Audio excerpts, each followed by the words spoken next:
Hi, y'all. This is part 4 of my topic, spiritual debt collection. Mainly, this is going to be an appreciation extended to the various white folks who understand and understood that they're not a superior people, and there are so many that aided and continue to aid people who are considered so-called minorities, black folks and Native Americans included. The help that was given by certain white folks goes way back. But I'm going to start from the place of the abolitionists. Those people risked their lives and their income and their families to assist in the process of well-being for the black folks who were caught up in the slavery practices. They helped them to escape. They fed them.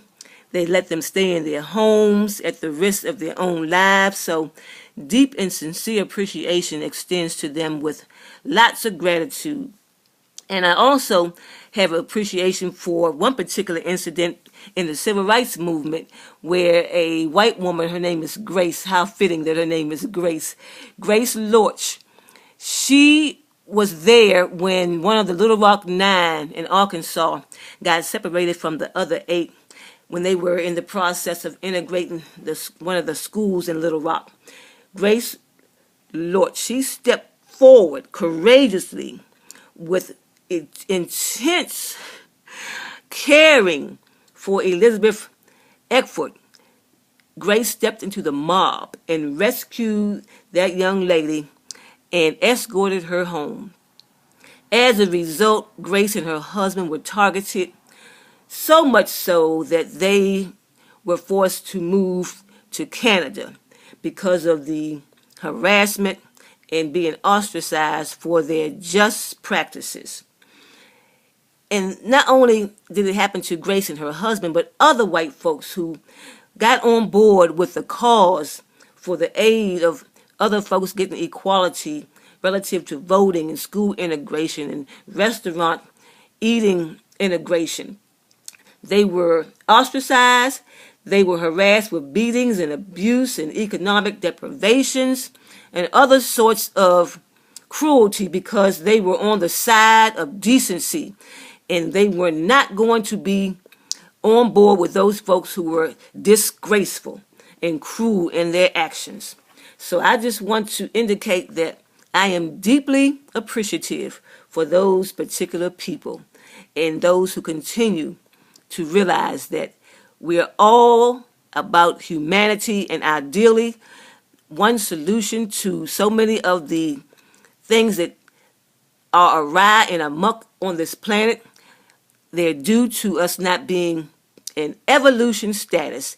Evolution is the core essence of us becoming a better people.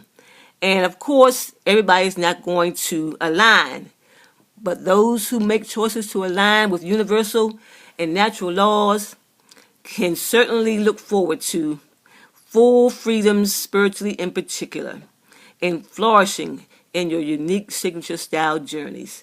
Those who choose contrary, you can expect the consequences accordingly.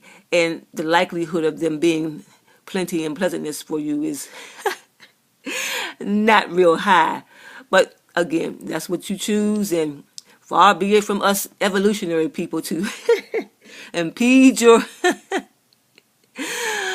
unwise choices. But we will address you when necessary with our own modes of operation.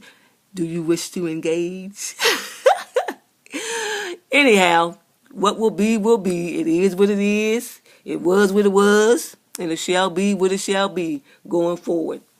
So I want to say to the black folks and other so-called minorities that we have no excuses to be lazy, and we shouldn't be in victim mode, and we shouldn't blame all of our situations and circumstances on the white folks and what they have done and are doing, because if we evolve, that won't be a significant issue as far as our progress moving up in elevated statuses. So just do the best you can. Rise above, raise your vibrations, and refuse to be a victim, because truly, if you evolve and align with the universal and natural laws, you won't ever be a victim. You will be a victor, packing dynamite in the spirit. The root of everything is spiritual. And folks who neglect spirituality and its appropriate postures are doing yourselves a disservice. But again, we all make our choices and experience the subsequent consequences. So, thank y'all for listening. Bye now.